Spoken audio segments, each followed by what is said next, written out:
So that when there's an event that happens, comes up in our inexperience, we could use emotion as the basis. So let's say like, I don't know, fear or sadness. Let's say sadness, because we all know sadness. Um, when sadness arises in experience, what is upholding that experience as an experience over time is what I'm finding is resistance to that experience. Because the movement of sadness in this example is like a river. It's just moving. It's just movement, just like every other aspect of experience, thoughts, emotions, sensations, feelings, yeah, ideas, concepts, movements like rivers. Now those movements keep moving. They keep flowing on their own regularly.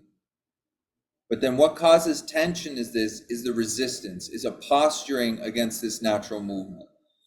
So whether that posturing be an acceptance or a craving for more of that movement or a opposition and a pushing away, trying to keep things down is what causes tension. It's like putting your hand up to a river like that or opening the fingers and letting the river come through. You see, that is what's creating tension in experience is resistance. Resistance backed by addiction or attachment to a false sense of self. Yes? Because that posturing comes from the self system, the identification as this separate entity, bolstered really heavily up by the mental process. A lot of that resistance, I find in my experience, at one time probably served quite a good purpose. Let's say safety as a child or something.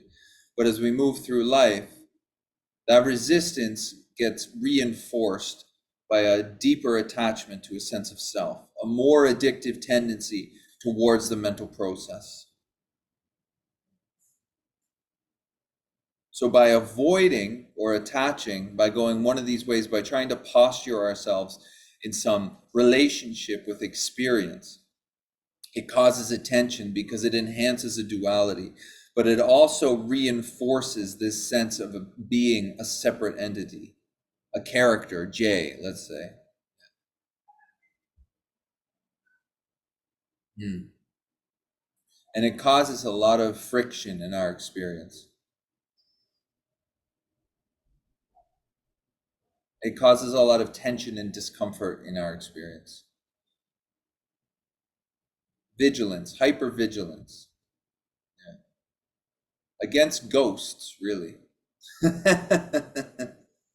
It's like one imagined thing, one imaginary thing, Jay, is trying to stop or influence another imaginary movement.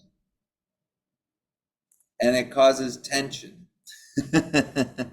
Imaginary tension, but it's felt in the body. That's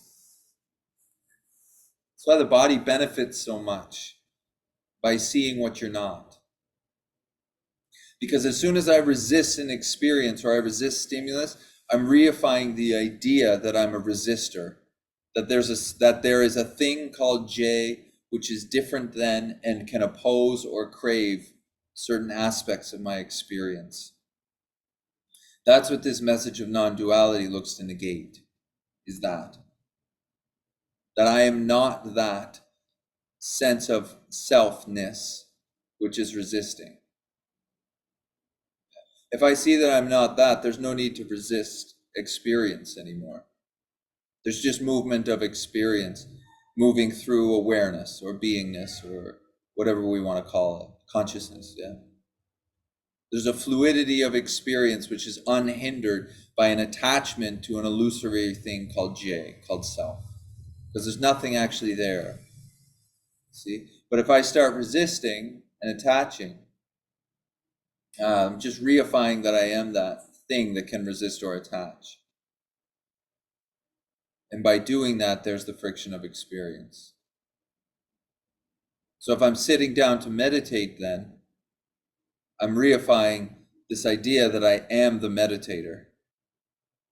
that I am the one who's focusing the mind, that I am the one who's concentrating. So will the mind settle down? Indefinitely, it'll eventually settle down.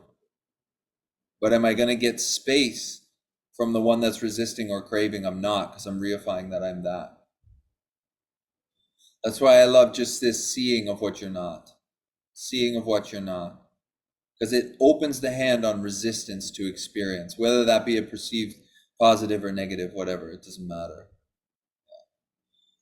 The idea that we're going to be able to manipulate experience in itself is a super self-centered idea. I'm going to be able to manipulate emotions or control emotions in a certain way. Yeah. It's the idea itself which causes friction and makes the emotions scary. It's that concept in itself, to being the controller or the center, the hub of the wheel, which is going to orchestrate the rest of the wheel, is what's causing the tension. So just see that you're not that movement that's trying to orchestrate. And then you can open your hand on not only that, but that'll open the hand on all experience. It pulls the rug out from underneath all of that other tension, that manipulation of what's going on. Because we can all hear, I'm already free. Yeah, free forever. But if we're hearing it as the mental system, we're just listening to it with the ears. We're not actually hearing it. Because what comes right after that is, well, I certainly don't feel free all the time. So what is that that's saying that? Yeah.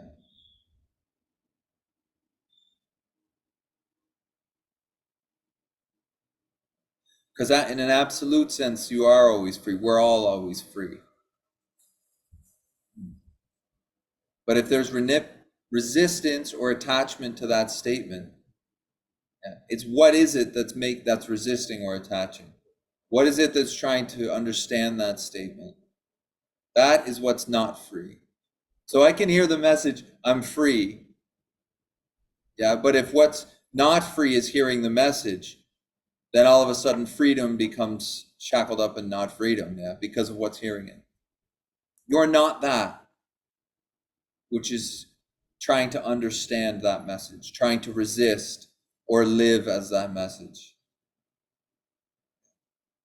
Because it's still stuck in concept, resistance or attachment.